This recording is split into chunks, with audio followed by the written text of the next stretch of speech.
Welcome to this explainer. Today, we're stepping back in time, diving straight into a truly cinematic and monumental era in history. We're going to explore how the First World War completely shattered the political order of an entire age. So get ready to see exactly how the aftermath of this global conflict quite literally remade our world. So, how exactly did the peace-ending One World War plant the seeds for the next? It's a huge question, right? Well, let's look at the catastrophic aftermath of the Great War, and we'll see how it forged the borders, crippled the economies, and triggered the massive population struggles that we still grapple with today. Section 1. The Fall of Empires, the Shattering of the Old World. The collapse of the Old World didn't happen overnight, but man, it was incredibly violent when it finally gave way. Driven by the sheer exhaustion of military defeat and these internal fiery revolutions, four massive, centuries-old empires completely collapsed. We're talking about the Ottoman, the Austro-Hungarian, the Russian, and the German empires. Their sudden fall created this massive, chaotic power vacuum stretching all the way across Europe and deep into the Middle East. This era ushered in a massive ideological shift. The old order of ruling dynasties and monarchs was being directly challenged by a new order. American President Woodrow Wilson championed this new concept called national self-determination. He argued that people who share a common language and culture actually deserved their own governments, effectively replacing those old, crumbling ruling dynasties. Section 2. Redrawing the global map. Treaties, territories, and tensions.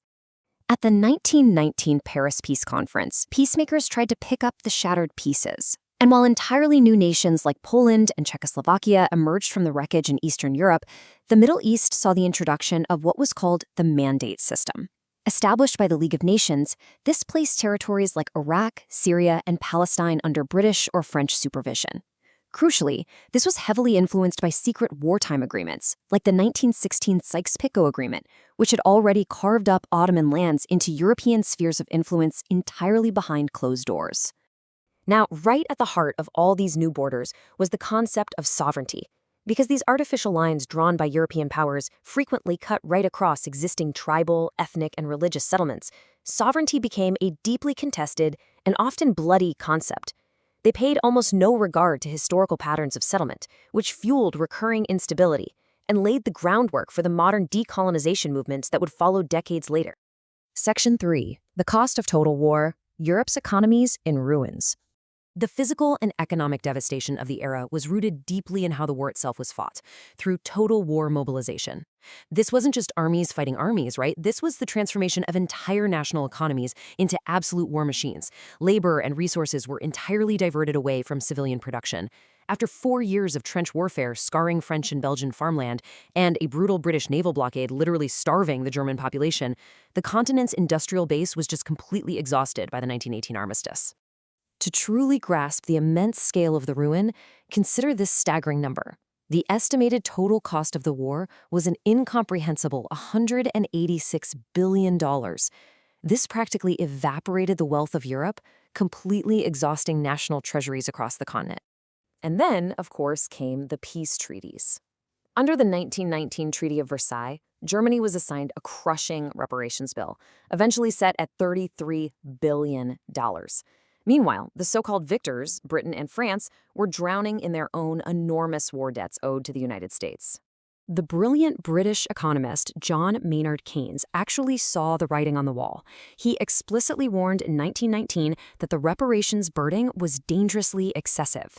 He recognized early on that demanding this kind of punitive financial ruin wouldn't just hurt Germany, it would cause severe economic destabilization across the entire globe. Section 4. Hyperinflation and economic collapse. From the Golden 20s to the Great Depression. Well, Keynes's warning quickly became a grim reality in the form of hyperinflation. The newly formed Weimar Republic in Germany was completely crushed under that reparations obligation. By 1923, the German mark became nearly worthless. It's a famous and terrifying historical reality that German citizens literally needed wheelbarrows full of banknotes just to purchase a single loaf of bread. Workers were sometimes paid twice a day just so they could rush out and spend their wages before prices rose yet again. Talk about true economic whiplash. American banker Charles Dawes actually managed to stabilize Germany temporarily with American loans in 1924, creating a brief period of prosperity. But that recovery rested on very fragile American credit. When the Wall Street stock market collapsed in 1929, it triggered a rapid recall of those loans, and the German economy immediately shattered once more.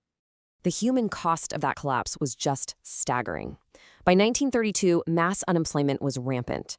Roughly 33%, so 1 in 3 German industrial workers, was out of a job. That was over 6 million people. This economic devastation wiped out the middle class's savings and, most dangerously, destroyed their confidence in the democratic government's ability to govern effectively at all. Section 5, Displaced Peoples and Minorities, the human toll of new borders. That loss of faith, coupled with all those new lines drawn on the map, created one of the largest waves of forced migration in modern history. The peace settlements completely rewrote the demographic map.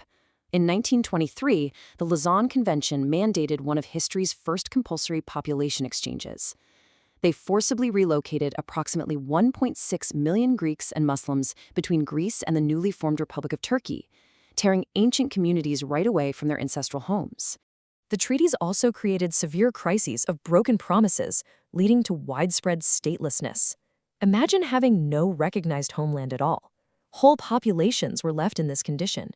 For example, the Armenians, who had suffered horrific genocide during the war, were left completely without a homeland when the 1923 Treaty of Lausanne deliberately omitted all references to their rights.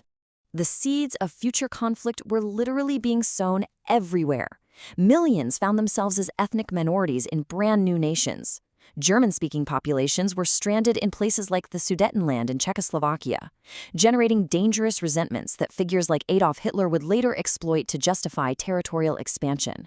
Meanwhile, in the Middle East, increasing Jewish emigration to Palestine, alongside intense Arab nationalist anger over broken British promises of independence, deepened conflicts that persist to this very day. Section 6. Echoes in the Modern World, from Versailles to today. Historians trace a very direct line from the events of 1919 right to the modern era. The financial desperation and punitive treaties directly enabled the rise of Hitler's fascist movement. Protectionist policies like the Smoot-Hawley tariff worsened the global trade collapse. And those artificial borders drawn by the mandate system, they are the direct historical roots of modern refugee crises and civil conflicts in Syria, Iraq, and Palestine today. Fortunately, Western leaders eventually learned a hard lesson from the catastrophic aftermath of the First World War. Instead of repeating the punitive ruin of the 1919 Treaty of Versailles, leaders after 1945 chose a very different path. They established the Marshall Plan, pouring billions into reconstruction aid to rebuild foreign economies, rather than demanding the crippling repayment that birthed so much extremism in the 1920s. It is fascinating and honestly deeply sobering to consider how firmly our present is anchored in these century-old post-war treaties. Knowing how the fragile decisions of 1919 shattered an entire century, it leaves us with this provocative thought. How many of our modern global crises are simply the unresolved echoes of a world remade? Thank you for joining me for this explainer. I hope this helped you see the lines connecting our past and our present just a little bit clearer.